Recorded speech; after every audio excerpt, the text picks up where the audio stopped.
라디오 삼국지 제18부 정략 결혼 그 첫 번째.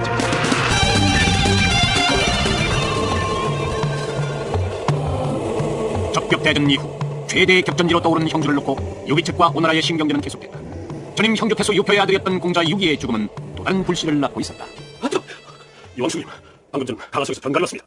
유기 공자께서 사망하셨다고 합니다. 그래요? 공자의 죽음으로 오나라에선 다시 형주의 소유권을 주장할 것입니다. 하지만 염려 마십시오. 대책을 이미 세워놨습니다. 군사만 믿겠습니다. 불행했던 한 젊은이의 죽음은 지금 형주와 오나라의 불꽃 튀는 외교전을 촉발시키고 있었다. 공자 유기의 죽음을 애도하는 명목으로 오나라에서 온 사신은 이번에도 역시 노숙이었다. 어서 오십시오, 노숙공. 젊으신 분이 참으로 애석합니다. 모두들 안타까워하고 있습니다. 이황숙, 상중에 이런 말씀드리게 돼서 죄송합니다만 이제 유기공자도 졸을 했으니까 이 형주의 소유권을 언제 넘겨주실 생각이요? 아니 보시오, 노희 형. 그래도 오나라의 신하들이 그대만큼 지각 있는 사람이라고 믿어왔는데 참으로 어리석고 분별 없는 사람이구려. 량, 아니 공명선생, 그게 무슨 말씀이십니까? 내 주변에는 그런 사람 안 키우니까 저만치 멀찍이 떨어져 계시오. 지금도 떨어져 있는데. 일찍이 한국족께서는 삼척장갑을 쳐고 분열이 떨쳐 일어나 한나라 400년의 기틀을 마련하시었어. 오늘날 난세를 맞아 천하는 다시 소란스러워졌으나 그 정통을 여전히 한실에 있는 것이오. 노희 형, 그대도 알다시피 우리 이왕숙께서는 한나라 중산정왕의 후예로서 한실의 혈통을 이어받은 왕족이오. 거기다가 저림이 형주 태수였던 유표는 황숙과 형제뻘이 되는 사이니 이를 대신해서 우리가 형주를 관장하는 것은 너무나 당연한 이치 아니겠소? 반대로 그대의 주인 손권은 어떻소? 그는 한낱 벼슬아 제 자식으로 감히 강동 80일을 훔친 것도 과한데 그것도 모자라서 지금 형주까지 탐낸단 말이오. 에라이 도둑냥이 냥! 퇴퇴! 더구나 지난 적벽대전에서 내 도움이 없었다면 어찌 오나라 조조를 물리칠 수 있었겠소? 너희 형, 어디 한번 입이 있으면 말해보시오. 언제나 그렇듯이 공명의 탈변 앞에 노숙은 다시 꿀먹은 벙어리가 됐다. 그러나 오나한 선비 노숙도 이번만큼은 억울한 듯 공명에게 항변을 시작했다. 꿀삼키고 해설의 꿀먹은 벙어리라는 말 때문에 침뱉어도 말도 못했네. 천천히 성질나서. 공명선생요, 참으로 이기적이신 분입니다. 예? 지금 이기적이라니. 지금 이 오나라에서는 이 노숙을 의심하는 사람들이 참 많습니다. 제가요, 오나라보다도 오히려 유황숙을 위해 더 열심히 일한다고요. 유황숙이 무슨 유황 오리고기 좋아하는 양반입니까? 내가 아무리 유황을 좋아하지만 제가 중간에서 얼마나 난 전지 아십니까? 이번에 다시 빈손으로 돌아가면요, 죽은을 무슨 면목으로 표현한 말입니까? 걱정도 팔자시오. 자, 이걸 한번 보십시오. 아니, 이거 웬 지도입니까? 서척 41조입니다. 우리의 최종적인 목표는 바로 이곳입니다. 이 땅을 차지하게 되면 형주는 당연히 오나라에 돌려드릴 것입니다. 그때까지만 잠시 기다려 주십시오. 정말이십니까? 하늘 땅, 별 땅, 각기 별 땅, 새끼 손가락 고리 꺾고 꼭 약속드리겠습니다. 지난번 다친 금창을 치료하느라 아직 병상에 누워있던 주유는 노숙이 가져온 회담 결과를 듣고 한심한 듯 노숙을 바라보고 있었다. 노숙, 그대는 도대체 너무 착한 거요? 아니면 바보요? 그래, 기껏 가서 해왔다는 게 하늘 땅, 별 땅, 각기 별 땅? 이거요? 하늘 땅, 별 땅, 각기 별 땅, 새끼 손가락 고리 이것은 말입니다. 이 사나이끼리 소중한 약속입니다. 공명 나의 량도 함부로 어기지 못할 거예요. 네. 이보시오. 그대는 어째서 하나만 알고 둘은 모르는 거요? 서촉을 갖게 되면 형주를 돌려주겠다고요? 그럼 만약 유비가 평생 서촉을 차지하지 못하면 어쩔 겁니까? 아니, 네? 거기까지는 짧아. 이런 결과를 가지고 주군에게 돌아가면 그대는 목숨을 부지하기도 힘들 것이오. 아이고, 주도독, 이걸 어쩌면 좋겠습니까? 어쩌긴요, 죽어야지. 라고 하면 긴장감 떨어지니까 업시켜서 걱정하시오. 내게 한 가지 계책이 있으니까. 계책이요? 우리가 유비의 중매를 서는 겁니다. 유비의 중매를요? 그렇습니다. 유비는 지금 아내를 잃고 호랍이 신세 아닙니까? 결혼을 빙자해서 유비를 오나라로 끌어들인 후, 이 말도 참, 혼인 빙자 뭐 그런 걸로 놈을 제거하는 겁니다. 아니 근데 주도독, 꾀득하지만 유비에게 중신서줄 마땅한 여인이 있냐 이겁니다. 이따마다요. 유비에게 궁묘회를 소개시켜줄 것입니다. 궁묘회라면 우리 주군의 여동생이신 공주님을 말씀하시는 겁니까? 그렇소. 오나라 군주 성군에게는 빼어난 미모를 자랑하는 여동생이 한 명 있었다. 올해로 방년 18세. 그런데 오나라의 공주로 온갖 사랑을 독차지하고 있는 이 처녀에게는 아주 맹랑한 취미 활동이 한 가지 있었는데 그건 바로 무술이었다. 그녀는 아버지 성견의 픽을 물려받아서인지 120명이나 되는 시녀들에게까지 군인 복장을 착용시킨 채 늘 무술을 연마하고 군사훈련을 실시하고 있었다.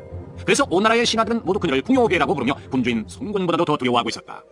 노수, 내 계책이 어떻소? 바로 이 궁효회와의 결혼을 미끼로 유비를 오나라로 유인해내는 겁니다. 하지만 주도독, 주군께서 이 결혼을 허락하실까요? 유비는 올해 나이가 불혹을 넘어서 50이 가깝습니다. 하지만 우리 궁효회는 저 거리 걸음 이름을 거서 누구를 기다리는 낭낭 18세, 이제 겨우 18살이라고요. 노수, 정말 답답하구려. 누가 진짜로 결혼을 시킨답니까? 이건 그냥 유비를 유인해내는 미끼일 뿐입니다. 미끼 아시죠? 미끼 뭡니까? 옛날 일본 됐습니다. 유비가 결혼을 위해 오나라 땅을 밟는 순간이 놈에게 마지막이 될 것입니다. 노숙은 주유의 이 계책을 주군인 성군에게 전했다. 그러니까 주요의 계획대로라면 일단 유비를 우리 오나라로 불러들인 후에 결혼시키는 척하다가 죽인다 이거지? 척한다가? 그렇습니다. 이번 결혼은 백성들에게 아니 필요도 없습니다. 비밀리에 진행을 시키시면 됩니다. 그야 당연하지. 어차피 가짜 결혼인데. 그래 좋다. 허락한다. 지금 즉시 시행령이 들어가시오. 알겠습니다. 그로부터 얼마 후 우호 사절단의 이름으로 여범이라는 인물이 형주의 유비를 방문했다. 유황숙님, 제가 이렇게 형주를 찾은 이유는 유황숙님께 아주 기쁜 소식을 전하기 위함입니다. 기쁜 소식이라니요? 저희 주군인 손장군께서는 유황숙께서 요즘 호랑이로 혼자 지낸다는 소식을 들으시고 무척 애석해하고 계십니다. 그래서 중매를 사려고 합니다. 중매요? 글쎄요. 아직 아내를 떠나보낸 지 얼마 되지도 않아서 재혼은 생각지 않고 있습니다만 어떤 자입니까? 우리 주군께서는 평소부터 늘 유황숙을 흠모해 오셨습니다. 그래서 이번에 친히 자신의 여동생 되는 분을 유황숙께 중매 사려고 하십니다. 여동생이요? 예. 올해 나이가 그야말로 꽃다운 방년 18세입니다. 아니 이게 18이요? 네. 아니 제가 올해 48인데 저기 사랑에 국경도 없다고 했습니다. 그건 나이처럼 무슨 상관이 있겠습니까? 그건요, 이 일부 못된 어른들이 저지르는 이 원조 교제와는 차원이 다른 것입니다. 양국의 우호를 증진시키는 국가적인 경사가 될 것입니다. 한편 이때 공명은 이 두 사람의 밀담을 병풍 뒤에서 엿듣고 있었다. 자, 황숙, 결정을 하시죠. 글쎄요.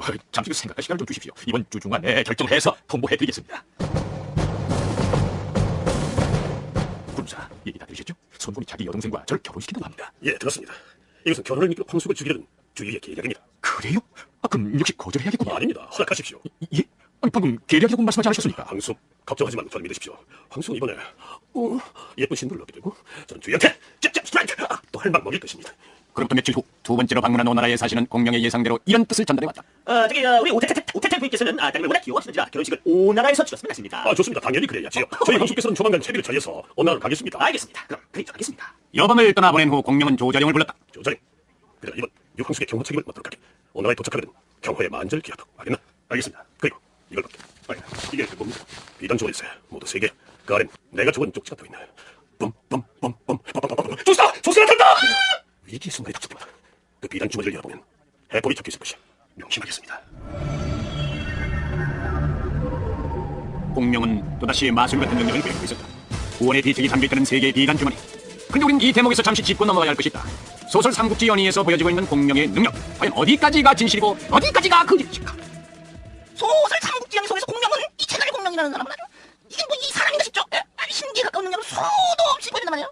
적벽에서 동양 뿔뿔이 이러고 갑자기 아니지 그게 과학적인 건데 어쨌거나 그리고 배를 타고 적진에서 화살 10만 대를 구해보고 또 세계의 비단 주머니 앞니를 예측한 비책이 담겨있고 기본 돈감술에 팔문감술의 마술 같은 진법까지 아주 다재다능 인물을 넘어서 아주 신기 묘사의 극치를 보여준단 말이에요. 이 제갈공명이라는 사람은 물론 소설 속에 등장하는 제갈공명 이런 활약상은 거의 다 이 대부분이 이 나간주연 아저씨의 그 예술적인 상상력이 비전에 비시할 뿐이에요. 이 상품이죠. 근데 삼국지의 흥미를 배가시키기 위한 나간주의 이런 공명 띄우기는 이거 참 뜻밖에도 부작용을 일으켰어요.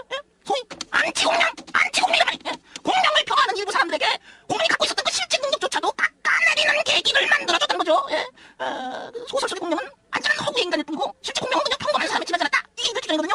그래. 물론 주장이 일리가 있어요. 그런데 그렇다고 해서 공명에 대한 역사적 평가가 훼손돼서는 안 될 겁니다. 유비와 유산 2대를 섬기게 보여준 불사인의 충성심, 출사표와 함께 시작된 오장의 눈물겨운 투혼, 오늘 날까지 극찬받고 있는 청정결백의 표상, 공명이 위대해진 건 이런 마술 같은 재주를 펴서가 아니라 바로 이런 진실된 영매 풍물을 후세에 남겼기 때문이에요. 그건 아셔야 돼요. 어쨌거나 조자룡과 500여 병사들의 호의 속에 유비는 새장가를 들기 위해서 출발했다. 오나라에 도착하자마자 조자룡은 공명이 건네준 첫 번째 비단 주머니를 뜯었다. 결혼식을 오나라 백성들에게 떠들썩하게 알려라. 그리고 교국로를 찾아가. 교국로는 바로 적벽 대전의 불씨가 됐던 그 유명한 강동 이교 교시자매의 아버지다. 두 딸을 손책과 주유에게 시집보낸 그는 왕실과는 사돈지간으로 오나라에서는 국가원로 대접을 받고 있었다. 주유의 계책을 꿰뚫고 있던 공명은 오히려 선제 공격을 가하고 있었던 것이다. 호호, 과연 공룡군사다운 계책이구나. 조자룡, 지금 즉시 우리 병사를 오나라 도성에 풀어서 이번 결혼식을 떠들썩하게 소문내도록 하게. 알겠나? 알겠습니다. 난 지금부터 교국로를 방문하겠네. 뜻밖의 방문을 받은 교국로는 놀라움을 금치 못했다. 아니 그건 뭐라고요? 유황숙께서 우리 오후의 여동생과 결혼식을 하게 됐다고요? 그렇습니다. 교국로께서 많이 도와주십시오.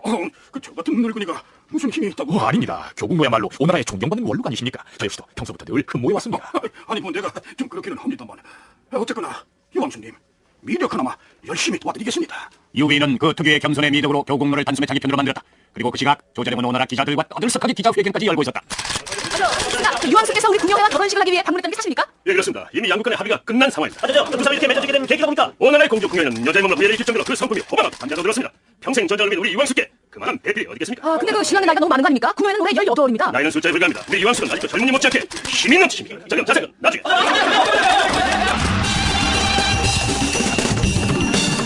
유비는 과연 무사히 결혼할 수 있을까? 라디오 삼국지 다음 시간 기대해 주십시오.